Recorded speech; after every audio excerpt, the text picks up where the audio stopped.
Naniniwala ba kayo sa himala? Tinatawag natin na mga miracle fruits ay nabibigyan ng name as such kasi may mga benefits siya sa health. No? Kapag healthy yung body mo sa loob, nakikita rin yan sa skin, no? Nakikita sa panlabas na appearance. Kaya pag ganyan, no, tinatawag siyang miracle fruit. Walang mambabash. Dahil ayon sa marami, ang miracle fruit na calabash nakakapagpababa raw ng BP at nakapagpapagaling daw ng sakit. Nung nag-start na silang uminom nito ay umayos yung kanilang BP at pag nagpapa-blood chem sila ay okay naman yung resulta. Himala nga ba ito o regalo ng kalikasan para sa ating kalusugan?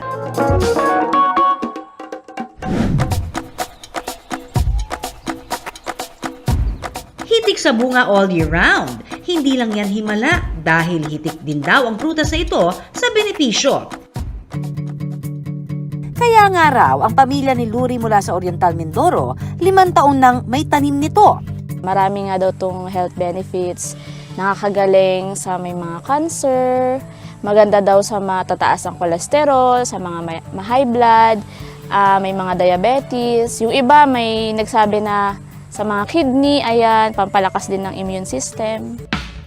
Ang pinaniniwalaang mapaghimalang prutas tinatawag na calabash.